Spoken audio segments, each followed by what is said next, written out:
우리말은 10년이면 강산도 변한다는 얘기죠. 여러분 아시죠? 제가 9년 만에 왔어요. 하나도 안 변했어요. 파리가 하나도 안 변했어요. 교회도 안 변했네요. 여기 들어오면서 골목 보니까 골목도 그대로 옛날 그대로. 어떻게 교회를 보니까 이 오디오가 좀 여러분도 울리죠? 잘 들리세요? 똑같아요. 하나도 안 변했어요. 그리고 제가 여기 권사님들은 제가 다 알아요. 또 집사님들도 많이 알고 있는데 새로운 얼굴들은 많이 보이는데 9년 전에 받은 거를 그대로요. 하나도 안 변했네요. 저만 변한 것 같아요. 반갑습니다. 제가 여러분에게 한번 물어볼게요. 여러분 사시는 게 어떠세요? 나는 기쁩니다. 난 즐거워요. 나는 사는 게 행복합니다. 하는 분 있어요? 있어요? 물론 있겠죠. 예수님인데 안 그렇습니까? 내가 신봉교회 권사인데 내가 무슨 봉교회 집사인데 안 그래요? 대답해 주세요. 당연히 기쁘고 즐겁고 행복해야 돼요. 근데 속으로는 그냥 그저 그래요. 그럭저럭 삽니다. 아마 이런 분도 계실 거예요. 혹시 난 마지못해 삽니다. 죽지 못해 삽니다는 분 계세요? 오늘 이 자리에 놓겠지만은 제가 지금 찾는 서울에는요 의외로 많이 있어요. 우리 한국이 OECD 국가 중에서 여러분 아실 거예요. 자살률이 1위라고 그래요. 제가 여기서 한 20년 목회하고 한국 갔는데요. 물론 1년에 한 번씩 한국 다니고 했는데 막상 가서 문 닫고 살아보니까 정말 잘 살아요. 특히 노인들, 이 경로의 정책이 굉장히 좋아가지고 굉장히 정말 살기가 좋아졌습니다. 그런데도 그렇게 살기 좋은데도 자살률이 2배예요.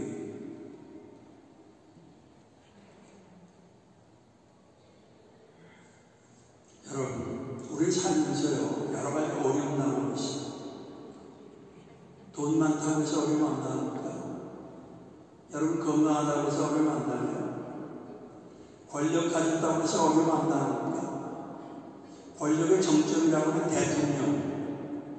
대통령이 구속되는 그런 상황인데 대통령도 어려움을 당하더라고요. 그러니까 권력이 센데 근데 보면은 겉으로는 얘기를 안 해서 그렇지 드러나지 않아서 그렇지 사실 어느 누구나 다 나름대로 어려움을 당하는 데가 있어요. 그렇죠?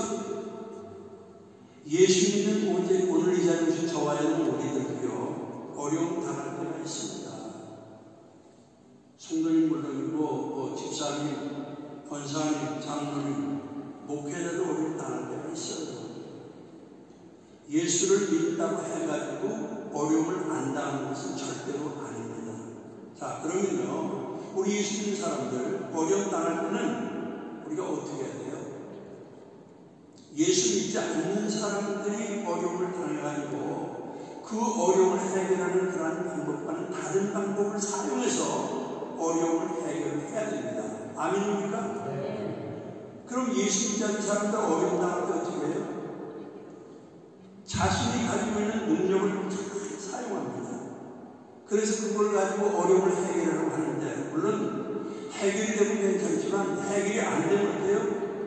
환경을 원망하고 불평하고 남의 탓을 돌리고 낙심하고 좌절해가지고 나중에는 자포자기하는 사람들이 너무나 많이 있어요. 근데 우리 예수 믿는 사람들은 사실 그러면 안 되죠. 우리들은 예수 믿지 않는 사람들이 어려움을 해결하는 방법과는 다른 방법을 사용해야 돼요. 그렇다고 하면 오늘 이 자리에 저와 여러분들 예수 믿는 사람들은 어려움 당할 때 우리가 어떻게 해야 돼요? 저는 은퇴 목사입니다. 이곳을 은퇴했어요. 제가 여기서 보면서 13년, 파리에서 20년 동안 목회하다가 나이가 정년이 돼가지고 이제 은퇴를 했는데 2016년에 은퇴를 했습니다. 은퇴한 게 지금 9년이 됐어요. 9년 만에 이제 이 파리에 오는 겁니다. 근데 사실 은퇴 목사는요, 목회를 하지 않기 때문에 목회자라고 할 수가 없어요. 사람들이 그냥 목사라고 불러주니까 목사지 목회자는 아니에요. 저는 제가 생각하기에 지금 저는 평신도라고 생각을 해요. 근데 제가 요즘에 정기적으로 하는 것이 두 가지가 있어요. 제가 목사면 목회를 하고 또 하는 것을 하겠지만은 사실 따지면 백수예요, 백수. 근데 제가 정기적으로 하는 것이 두 가지가 하는 뭐냐, 일주일에 한 번 매주 금요일에 고등학교 동창인 친구들과 함께 성경 공부하고 있습니다. 근데 이제 지금 코로나가 지났는데도 그 코로나 때도 계속 해왔어요. 그리고 지금도 계속을 하고 있는데 지난번에 한국이 굉장히 더웠어요. 그래가지고 친구들이 또 몸이 불편한 친구들이 있어가지고 우리가 일주일에 한 번 모이는 건 좀 무리다. 그래가지고 한 달에 한 번 모이자. 그래서 이번 가을부터는 한 달에 한 번씩 모여서 성경 공부를 하고 있습니다. 이제 성경 공부를 난 다음에 점심을 먹고 근처에 있는 둘레길을 걷고 그러고 헤어져요. 근데 처음 모일 때는 8명에서 9명 정도가 모였어요. 근데 그동안 3명이 천국에 갔어요. 그래갖고 지금은 5명, 많이 모이면 한 6명이 모여가지고 성경 공부를 하고 있는데 이걸 지금 8년째 계속을 하고 있습니다. 근데 언제까지 성경 공부할지는 아무도 몰라요. 아마 건강이 허락을 하면은 아마 계속해서 아마 천국 갈 때까지 성경 공부를 하지 않을까 이렇게 생각을 하고 있습니다. 그리고 또 하나 성경 공부 말고 정기적으로 하고 있는 것이 뭐냐, 매일 저녁 9시 시간을 정해놓고 제가 기도를 하고 있어요. 근데 제 기도도 하지만 중보 기도도 많이 하고 있습니다. 근데 그 시간에 주로 집에서 이제 기도를 하는데 그 시간에 때로는 여행을 할 때도 있고, 제가 그리고 또 이 낚시를 참 좋아해요. 낚시를 좋아하고 등산도 좋아해가지고 낚시나 등산을 갈 때도 있는데 그때도 제가 그 시간 저녁 9시만 되면은 만사 일쳐놓고 기도합니다. 그러니까 한국 스톱하고 9시간간 무조건 기도를 하고 있습니다. 제가 이 야구를 좋아하고 야구장에 가끔 가요. 나이트 게임을 보는데 이 나이트 게임이 보통 8시 한 반이면 끝나거든요. 근데 이게 연장전을 하는데 되면 9시간 넘어갈 때가 있어요. 그러면 어떻게 해요? 야구장에서는 사실 기도할 만한 장소가 별로 없어요. 그래서 9시간 딱 되면은 일단 경기 관람하는 걸 중단하고 화장실에 가가지고 화장실에 앉아서 기도를 합니다. 이렇게 제가 열심히 기도를 하고 있어요. 그 외국에 가는 경우에, 파리에 오는 경우에는 여기 시간에 맞춰서 오후 9시가 되면은 또 역시 제가 기도를 하고 있습니다. 기도하는 장소가 주로 이제 그 방인데, 때로는 운전하다 보면 차 안에 사람들이 있고, 고속도로 다니다 보면 휴게소, 그 주차장에 가서 기도할 때도 있어요. 그리고 때로는 어떤 공원 같은 데 가서 기도를 할 때도 있고, 장소를 가리지 않고 항상 시간이 되면 어디서나 기도합니다. 짧게는 한 1시간 30분, 길게는 한 2시간 정도 기도를 합니다. 그래서 기도하는 장소가 버스 안에 될 때도 있고, 이번에 올 때도 그 한국 시간에 맞춰서 기도하다 보니까 비행기 안에서 기도를 했어요. 그리고 제가 또 낚시 좋아하다 보니까 배를 탈 때가 많은데 배에서 9시가 되면 무조건 기도합니다.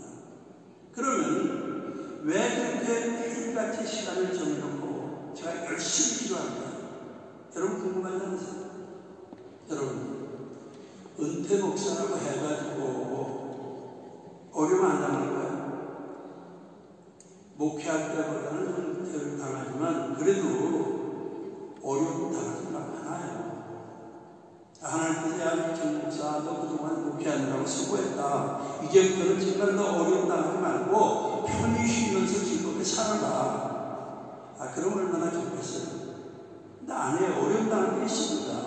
자, 그러면은 어려움 당할 때 어떻게 해야 돼요? 기도해야죠. 은퇴 목사인데 기도 안 하고 어떻게 어려움을 해결할 수 있습니까? 그래서 저는 물론이고 제 가족들이 당하는 어려움을 해결하기 위해서 기도합니다. 그리고 이 전부터 알고 계신 분들이요, 어려움 당해서 기도 요청을 해올 때가 있어요. 중보 기도를 해달라고 부탁을 하면은 그분들을 위해서 제가 중보 기도를 합니다. 특히 저는요, 기도에 기진 사람들이에요. 제가 이 파리에서 목회할 때 여기 앉은 권사님들, 집사님들 저를 위해서 기도하셨어요, 안 하셨어요? 많이 해주셨습니다. 그렇기 때문에 저는 기도의 기진자이기 때문에 그 빚을 조금이나마 갚기 위해서 열심히 전도들을 위해서, 저에게 특별히 중보 기도를 요청하는 분들이 계시면은 그분들을 위해서 제가 기도를 하고 있습니다. 여러분,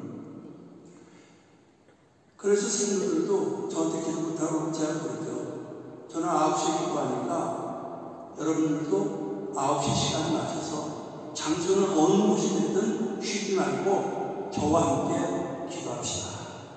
그러니까 우리 이 성경에 보면은 한 사람이 천을 줬고 두 사람이 만을 줬다고 말이죠.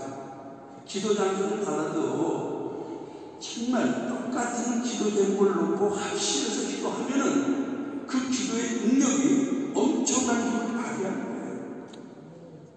근데요, 제가 어려운 해결하기 위해서 이 기도를 하다 보면요, 하나님께서 제게 주시는 말씀이 있어요.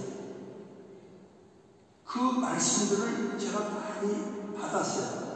그래서 재작년 23년도에는 어떤 말씀을 하나님께 주셨냐면은 빌립보서 4장 6절에서 7절 말씀이에요. 아마 여러분들 작년에 그 교회 표가 빌립보서 4장 6절 7절이죠. 아무것도 요구하지 말라. 오직 모든 일에 기도와 간구로 너희 구할 것을 감사함으로 하나님께 알라. 그래야 지각의 평강, 모든 지각이 있던 하나님의 평강이 그리스도 예수 안에서 너희 마음과 생각을 지키라. 아마 여러분들 가지고 있는 성경책에는 제가 이게 옛날 성경을 쓰고 있어요. 제가 아마 목회를 해서 이 성경책을 갈았을 텐데 목회를 하지 않으니까 그냥 옛날 성경책 편한 대로 그걸 보고 그대로 또 기억을 하고 외우고 있습니다. 이게 빌립보서 4장 6절에서 7절 말씀이 무슨 말이에요? 염려하거나 근심하지 말고 그 문제 해결해서 어떻게 해요? 우리에게 필요한 것들이 있잖아요. 문제 해결해서 필요한 것들을 어떻게 하나님께 감사하는 마음으로 아뢰라는 얘기입니다. 기도로 구하라는 말씀이에요. 그러니까 어려움 당할 때는 원망불평하지 말고 감사하고 기도하라는 말씀이에요. 그리고 2024년 작년은 하나님께서 어떤 말씀을 드렸냐면 오늘 본문 말씀에 에르미야 20장 11절 14절입니다.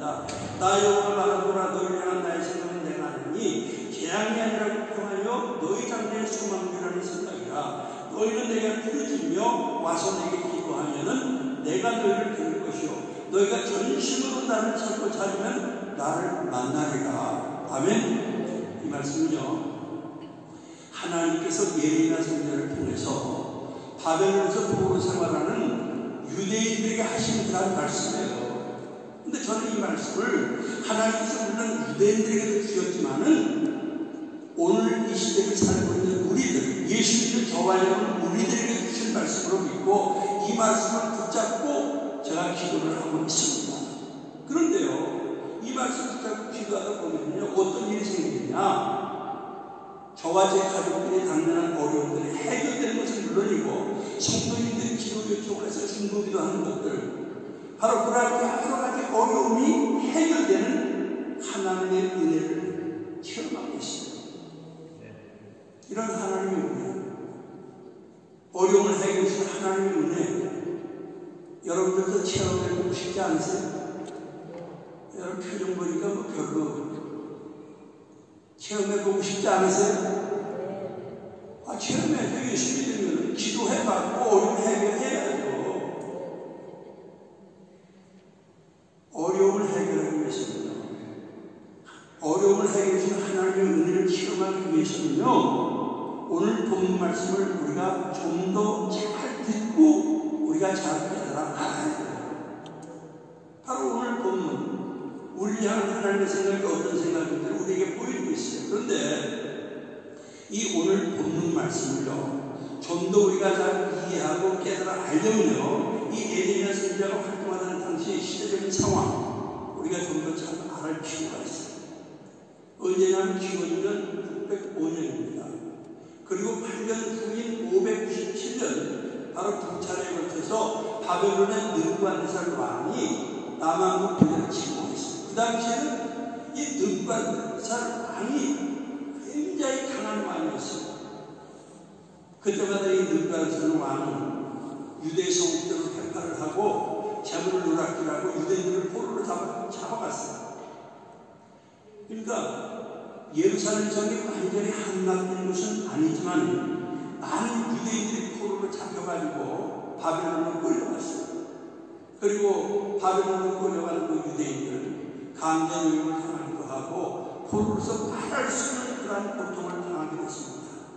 여러분, 이 오늘 본문은 그 포로 생활에 시달리고 있는 유대인들에게 예레미야 선지자가 보낸 편지의 일부 내용이에요. 이 예레미야 선지자가 유대인들에게 보낸 이 편지 내용 속에는 하나님의 백성들을 향한 하나님의 생각이 어떤 생각인지를 분명하게 보여주고 있습니다.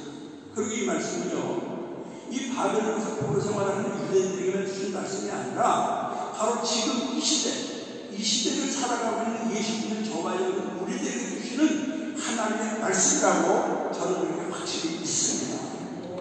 그렇기 때문에 오늘 우리가 우리를 향한 하나님의 생각이 어떤 생각인지 이걸 우리가 제대로 깨달아 알게 되면 우리는 현재 직면하고 있는 여러 가지 어려움, 바로 그 어려움들을 해결할 수 있다고 저는 그렇게 확신을 합니다. 아멘입니까? 그래서 이 시간에는 우리를 향한 하나님의 생각이 어떤 생각인지를 오늘 본문에서 찾아보도록 하겠습니다. 첫째로 우리를 향한 하나님의 생각은 우리에게 평안을 주는 것이 하나님의 생각이에요. 여러분 따라 말씀하시기 바랍니다. 우리에게 평안을 주는 것이 하나님의 생각입니다. 자, 옛날 성경 본문 11절을 보면 너희를 향한 나의 생각은 내가 하느니 재앙이 아니라 평안이다.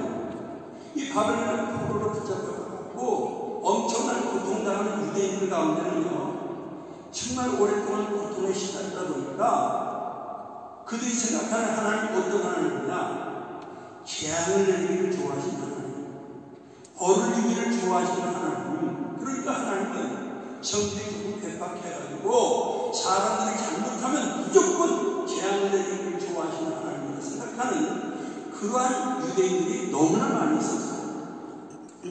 이제까지 자기들이 잘못했던 우상 섬기는 것들을 이루어질 하나님이 벌주시려고 재앙을 내려서 그래서 자기들이 포로로 붙잡혀 와가지고 모든 고통을 당하게 된 것이라고 생각하는 거예요.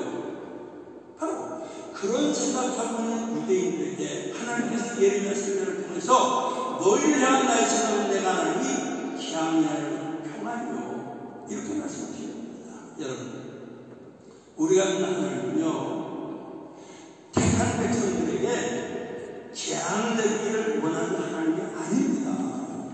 평안을 주기를 원하시는 하나님이에요. 하나님과 우리 사이가 어떤 사이예요? 아버지와 자녀 사이 아니에요? 여러분, 하나님 보실 때 아버지라고 부릅니까? 하나님은 우리의 아버지가 되시는 거예요. 근데 어떤 아버지가 사랑하는 자녀에게 재앙을 내리기를 원하시겠어요? 우리가 마태복음 7장 9절에서 11절을 보면요, 너희 중에 누가 아들이 떡을 달라면 그걸 울리며 생선 달라면 배물이 사람이 있겠느냐? 너희가 악한 자라도 좋은 것으로 자식에게 줄 줄 알거든 하물며 하늘에 계신 너희 아버지께서 구하는 자에게 좋은 것으로 주시지 않겠느냐? 자녀가 떡 달라고 하는데 돌리는 부모 있어요?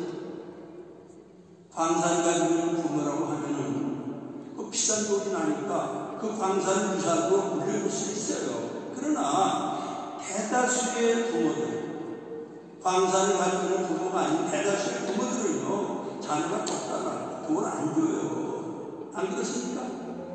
자녀가 생선 달라는데 뱀 될 부모 있어요? 여러분 가운데 그런 분 있어요? 물론 땅꾼 부모라고 하면 뱀이 공약이니까 제가 그 목회자 되기 전에 모욕회사 했는데 그때 일본에 뱀 수출을 했어요. 뱀에 대해서 제가 잘 알죠. 일본 사람들도 뱀을 고약으로 보십니다. 한국 사람 이상으로. 근데 우리 한국 사람들은 뱀이라고 하면 지금 요새는 그 사탕집이 없어졌어요. 뱀집이. 근데 뱀이 진짜 모양이 되거든요. 그러니까 몸에 좋은 모양이 뱀이 되니까 생선 달라고 할 때, 야, 몸에 몸보신 하라고 뱀을 줄 수 있어요, 부모가. 그러나 대다수의 부모들, 땅군 부모 아닌 부모들은 그렇게 안 해요. 자, 그러면은 하나님의 선택받은 유대인들이 그 재앙과 같은 포로 생활에 고통 당하고 있는 이유가 뭐예요? 그 이유가 예레미야 5장 1절에 나옵니다. 너희는 예루살렘 거리로 빨리 왕래하며 그 넓은 거리에서 찾아보고 안라. 너희가 만약 공의를 향하며 진리를 구하는 자가 한 사람이라도 찾으면은 내가 이 성을 사한다. 그 당시 예루살렘 거리에요. 공의를 행하는 사람이 단 한 사람만이라도 있었다고 하면 유대인들은 그동안 자기들이 저지른 잘못을 아마 용서받았을 거예요. 근데 눈을 아무리 크게 뜨고 아무리 씻고 찾아가도 애쓰가지고 그 예루살렘 거리에 그 많은 사람들에게는 단 한 사람도 공의를 행하고 진리를 구하는 사람이 없었어요. 그래서 부득불 하나님의 재앙이 바로 유대인들에게 임할 수밖에 없었던 겁니다. 우리가 창세기 보면 소돔과 고모라 심판 나오죠. 의인 10사람이 없음으로 인해서 불과 유황으로 멸망당한 그 소돔과 고모라 성과 마찬가지로 그 당시 예루살렘 거리에는 공의를 행하는 진리를 행하는 사람 한 사람도 없음으로 인해서 예레미야 선지자는 바로 이 동족인 유대인들에게 임할 하나님의 재앙을 눈물을 흘리면서 선포를 한 겁니다. 그러나 여러분, 하나님은 유대인들에게 재앙을 내리시는 그러면서 쾌감을 맛보시는 그런 분이 아니에요. 바로 하나님이 사랑하는 자녀들에게 평안 주기를 원하시는 좋으신 하나님이심을 여러분들 믿으시기 바랍니다. 우리에게 평안을 주시기를 원하는 것이 우리를 향한 하나님의 생각이라는 사실 여러분들 믿으시기를 바랍니다. 우리가 요한복음 14장 27절 보면요, 예수님께서는 두려움에 떨고는 제자들에게 이런 말씀을 했어요. 평안을 너에게 주노니 곧 나의 평안을 너에게 주노라. 내가 너에게 주는 것은 세상이 주는 것과 같지 아니하니라. 너희는 남의 근심도 말고 두려워하지 말라. 바로 두려워하는 제자들에게 예수님께서 뭐라고 말씀했어요? 나의 평안을 너에게 주노라. 여러분, 세상에 어떤 것이 우리에게 평안을 줄 수 있어요? 돈이 우리에게 평안을 줄 수 있다고 여러분 생각하세요? 돈이 우리에게 편리함을 줄 수가 있어요. 그러나 평안을 주지 못합니다.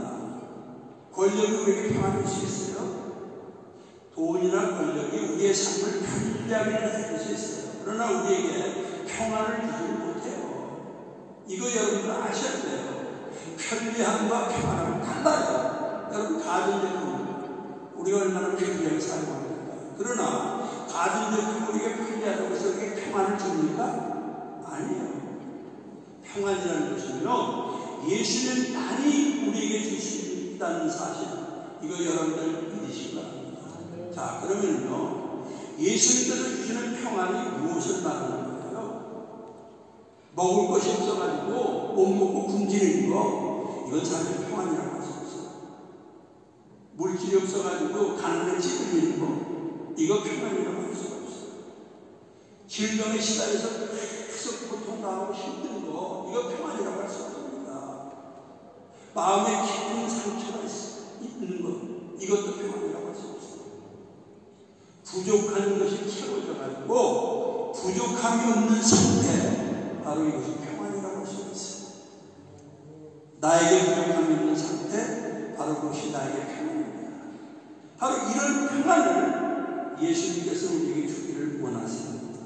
여러분, 내가 어려움 당하는데 그 어려움을 통해서 하나님께서 나에게 주신 것이 무엇인지를 깨닫고 내가 그 하나님 앞에 바로 설 때, 그럴 때 나는 하나님께 주는 평안 누릴 수가 있는 거예요.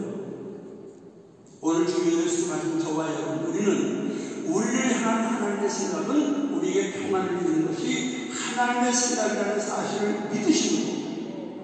어려운 가운데서 하나님의 뜻을 깨닫고 하나님께서 주는 평안을 누리는 그러한 저와 여러분 되시기를 주의 이름으로 축원합니다. 자, 번째로 우리를 향한 하나님의 생각은요, 우리 장래의 소망을 주는 것이 하나님의 생각이에요. 따라 말씀하시기 바랍니다. 우리의 장래의 소망을 주는 것이 하나님의 생각입니다. 자, 본문 11절 보면요, 너희 장래의 소망을 하는 생각이라. 바로 하나님 우리 곁에 하는 소망을 주시는 하나님입니다. 그렇기 때문에 우리 하나님 믿는 사람은요, 어떠한 경우에도 낭만하거나 불안해하면 안 돼요. 여러분, 우리 예수 믿는 사람들에게 낭만이나 절망 있을 수 없어요. 왜냐? 우리에게 인간적인 가능성이 완전히 막혀버렸어도 하나님께서 지금 이 시간에도 우리를 위해서 놀라운 일을 행하시고 계시기 때문이에요. 지금 이제 우리 둘러싸고 우리 여건 환경이 어렵고 힘이 들어서 우리의 순간 능력으로는 도저히 어떻게 할 수 없는 그런 절박한 상황이라고 할지라도 그래도 우리는 낭만하거나 불안해하지 말아야 돼요. 그럴 때일수록 어떻게 돼요? 눈으로 하나님 바라봐야 돼요. 우리가 눈으로 하나님 바라볼 때 그럴 때를 하나님께서 주는 그러한 소망을 우리가 볼 수가 있습니다. 우리가 이 사도행전 보면요, 사도 바울이 주예수 276명과 함께 배를 타고 로마로 이송되었습니다. 근데 이송되어 가는 중에 바다 한가운데서 유라굴로 광풍을 만나요. 그 여러 날 동안 계속되는 그 지금 같은 어둠 속에서 구원의 희망이 사라지고 죽음의 공포에 쌓여가지고 죽음만을 기다리는 그런 절망적인 상황에 처합니다. 근데 그런 그 절망적인 상황 속에서 사도 바울이 담대하고 외쳐요. 이제는 안심하라. 너희들의 생명에는 손상이 없겠고 오직 이 배뿐이라. 배는 망가지지만 너희들 생명에는 아무 지장이 없다. 이렇게 얘기하는 거예요. 광풍이 계속 들고 절망적인 상황인데 어떻게 그런 상황에서 바울이 이렇게 담대하게 안심하라고 외칠 수가 있겠어요? 하나님 바라봐요. 하나님께 기도했기 때문입니다. 바울이 유라굴로 광풍 속에서 하나님을 바라보자 하나님은 바울에게 소망을 말씀드렸어요. 바울아 두려워하라. 내가 가이사 앞에 서야 하고 또 하나님께서 너와 함께 행선하는 자를 다 내게 주셨다. 그러니까 바울은 다른 게 아니라 하나님께 소망을 드렸기 때문에 절망에 처한 두려움에 떠는 그러한 사람들에게 안심하라고 담대하게 외칠 수가 있었던 거예요. 바로 오늘 자리에서 여러분들께요, 어렵고 힘들 때요, 환경 바라보지 마시고 하나님 바라보세요. 하나님 바라볼 때 하나님께서 여러분에게 소망을 주십니다. 오늘 자리에 여러분들, 우리를 향한 하나님의 생각은 우리의 장래의 소망을 두는 것이 하나님의 생각이라는 사실을 믿으시고 어려운 가운데서 하나님 바라보시므로 하나님께서 주는 소망을 붙잡으시기를 주의 이름으로 축원합니다. 자, 이제 우리가요, 우리를 향한 하나님의 생각이 어떤 생각인지 알았죠? 우리에게 평안을 주시고 우리 장래의 소망을 주는 하나님의 생각이라는 사실, 이제 그걸 우리가 깨달아 알았으면요, 그 다음에 우리가, 이거 굉장히 중요합니다, 우리가 실천해야 될 것이 있어요. 뭘까요? 우리가 당면한 어려움을 해결하기 위해서 실천해야 될 것이 오늘 본문에도 두 가지가 나와요. 첫 번째로 우리는요, 실천해야 될 것이 뭐냐? 하나님께 먼저 기도해야 돼요. 따라 말씀하시기 바랍니다. 하나님께 먼저 기도합시다. 본문 10절 보면요, 너희는 내게 부르짖으며 와서 내게 기도하면 내가 너희를 드릴 것이요. 여러분 한번 생각해 보세요. 어려움 당했을 때요, 그 어려움 해결하기 위해서 하나님께 기도할 수 있다는 것, 이게 우리에게, 예수님이 우리에게 얼마나 놀라운 은혜입니까?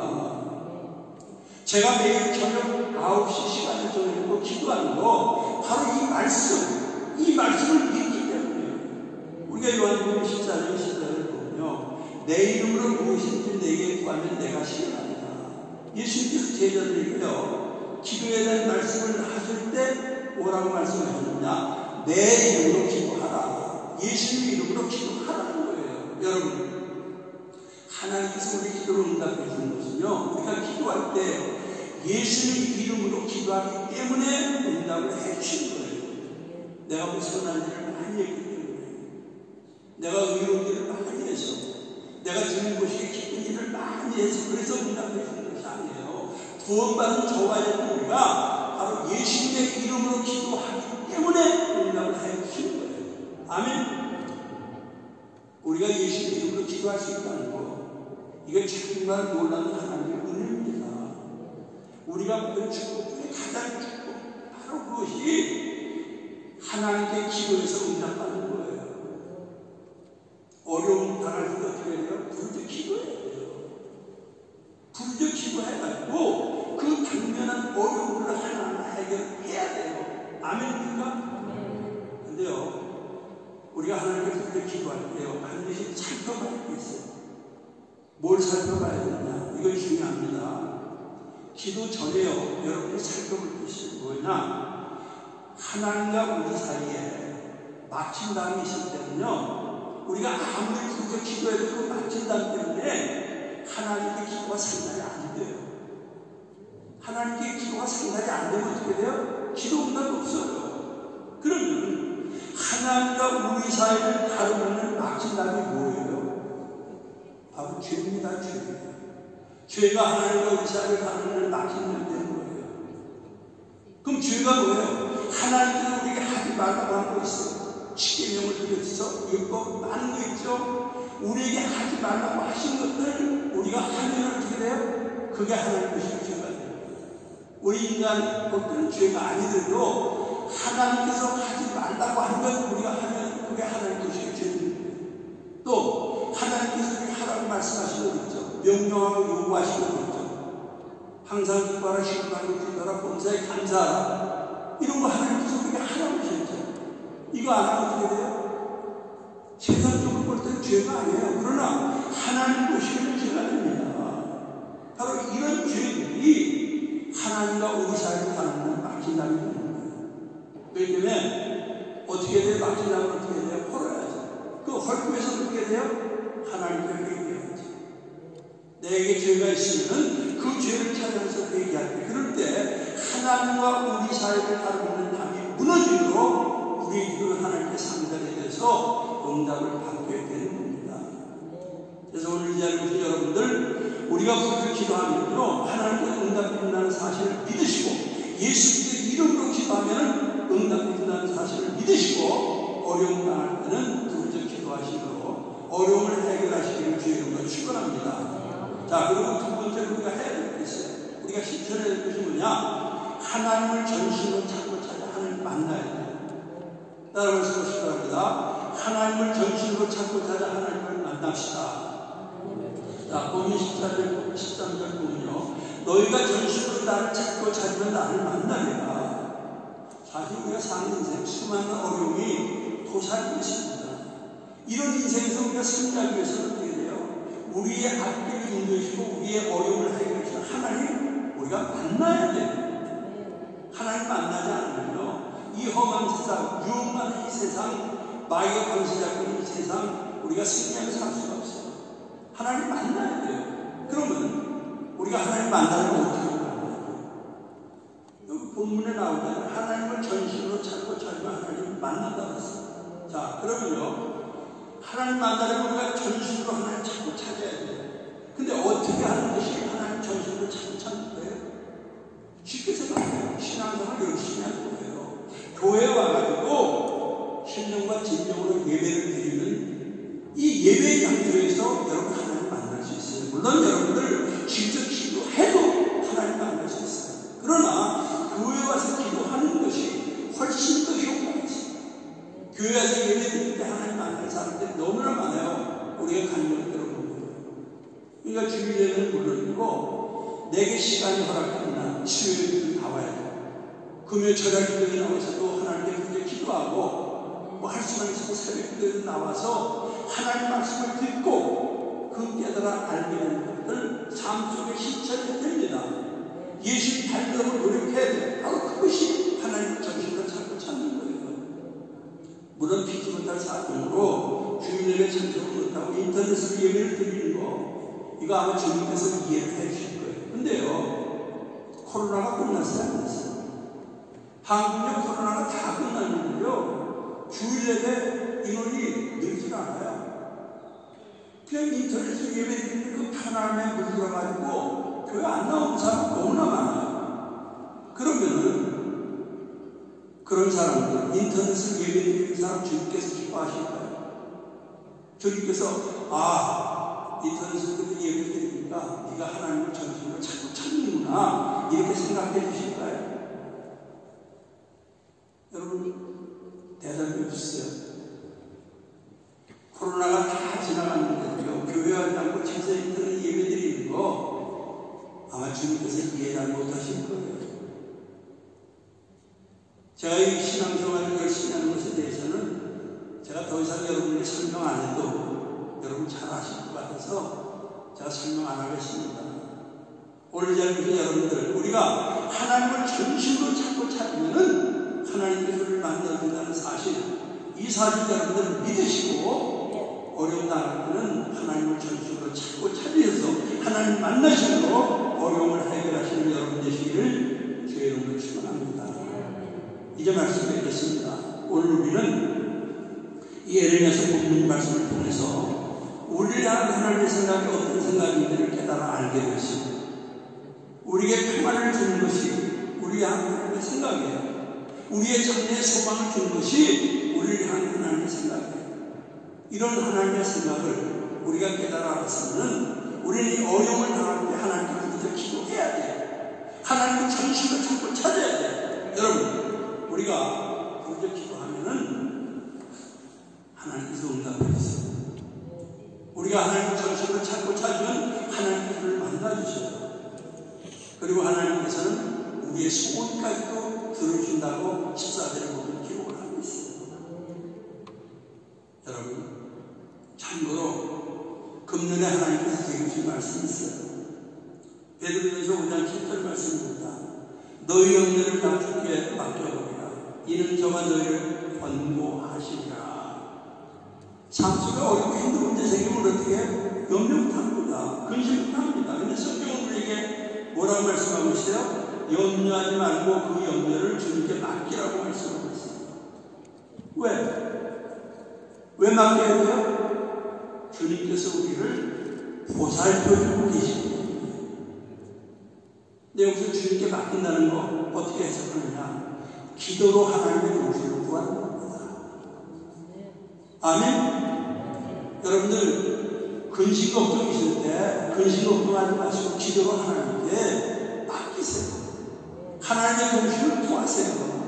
그래서 2025년에는요 우리의 삶 속에 염려하는 그런 여러 가지 문제들이 생기면은 마음속에 염려가 생길 때는요 베드로전서 5장 7절 말씀이 있고 염려하지 말고 그 염려를 우리를 보살펴 주시는 주님께 기도로 맡기셔야 돼요.